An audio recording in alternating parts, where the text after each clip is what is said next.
Hey guys, this is your host Nikasha, mental health consultant.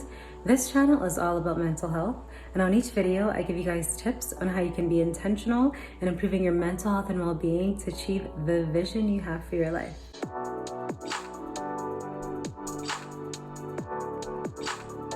Today we're talking about a social thinking pattern known in the world of psychology as groupthink. Groupthink occurs when a group of people adopts irrational and often unethical or immoral decisions based on a strong desire to conform.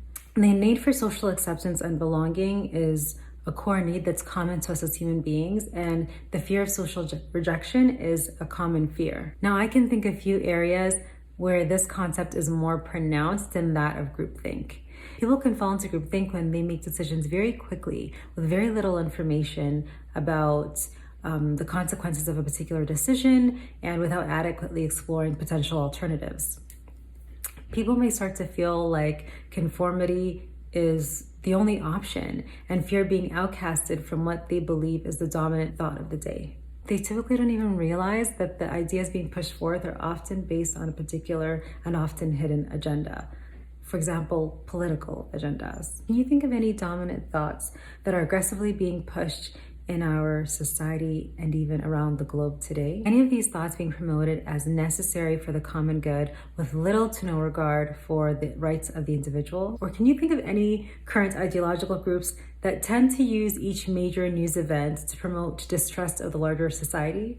Groupthink usually emerges when a particular group feels threatened, usually by events outside of their control. And this is because as people, we fear a loss of control. So to reassert their dominance, regain a sense of control, and feel a desperate need for answers, the group engages in a number of psychological tactics that promote an us versus them mentality. They often resort to scapegoating by identifying a particular group as the cause of society's major current issues, or as the factor standing in the way of society resolving the issue. If you haven't seen my video on scapegoating yet, take a look. I'm going to be posting a link to that in the description box. I'm not entirely sure which of the videos I will post first though, so if I post this one first, then I'll add a link for that one once this one is posted. Anyway, to discourage dissent, individuals who express any form of doubt or disagreement, or even so much as ask questions, are immediately met with disparaging remarks, bullying, and all manner of personal attacks. There are currently a few celebrities who I suspect can relate. They'll even engage in censorship and silencing, aka cancel culture. Those who've been canceled must then recant previous statements or denounce affiliation with groups holding opposing views or risk being shunned. Those who have conformed to the dominant thought often dismiss critical pieces of information, as well as what would typically be glaring ethical and moral implications in favor of ensuring group cohesion. Guys, groupthink is extremely dangerous because it has no limits. A lot of the biggest atrocities to humanity have resulted from groupthink. This includes government-sanctioned groupthink. Death, physical maiming, and severe health injuries to other human beings are often ignored, denied, or justified because they do not matter to the dominant group. The only thing that matters is maintaining their ideology and strict compliance. Now, groupthink isn't solely relegated to the masses nor government bodies. It can also occur among those in the fringes of society who feel disconnected from mainstream culture. When such groups feel threatened by other ideological groups or suspected government overreach, for example, they can then become radicalized and even militant in their approach, making them equally dangerous to the greater population. Individuals may become more and more isolated from loved ones they perceive as unenlightened and become consumed with uncovering what they believe to be hidden clues and threats. Now, a lot of you watching right now are probably thinking, I would never succumb to groupthink. Are you sure about that? Consider whether there are currently any ideas, rules, medical procedures that are being promoted to individuals under coercion, whether that be from government bodies, private companies, or employers. And have you participated in promoting these same ideas and rules? Have you participated in shaming, shunning, or labeling those that disagree? Have you found yourself becoming more and more isolated from friends and family because they don't share your beliefs? It's pretty easy to justify our actions if mainstream society or our particular group tells us it's the right thing to do and we're going to be a part of the virtuous majority or minority by doing so. When was the last time you stood up for something you felt was right without mainstream society first telling you you should stand up for it? Now, to those on the outside of the dominant ideology, it can appear as though the masses have been brainwashed.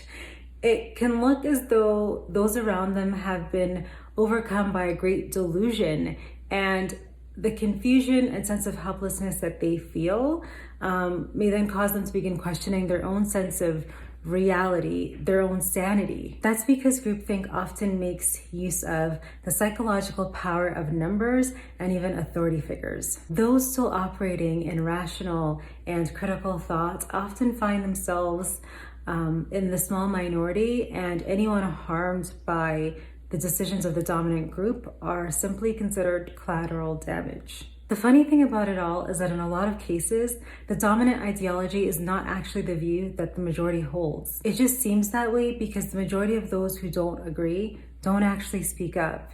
The fear of being on the outside keeps them silent, and that silence keeps the dominant ideology dominant. It keeps it in power.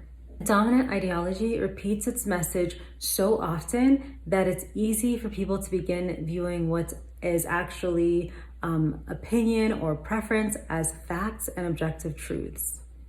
One of the best ways to overcome groupthink and ensure that you yourself are not succumbing to it is by asking questions. When you notice that a particular idea is repeatedly being promoted, ask yourself if it's easy to understand on a logical level. Who benefits from this? Who may be harmed by this? What is the purpose of this? Does the proposed solution actually match the issue? Are you actually seeing the proposed solution achieving its objectives as it's being implemented? And does the proposed solution align with your personal values? It also helps to ask yourself, do we even have enough information about the issue and the proposed solution to be moving forward with it?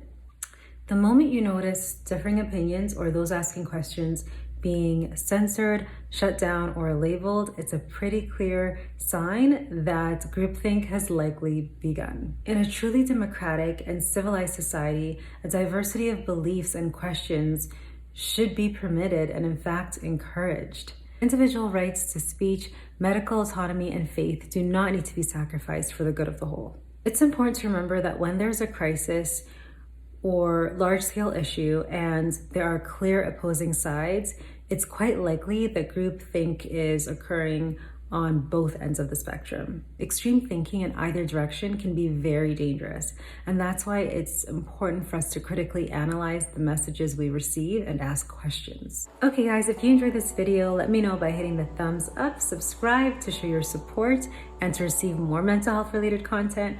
Also be sure to turn on your notifications for upcoming videos. Thanks for watching, and I will catch you guys at the next video.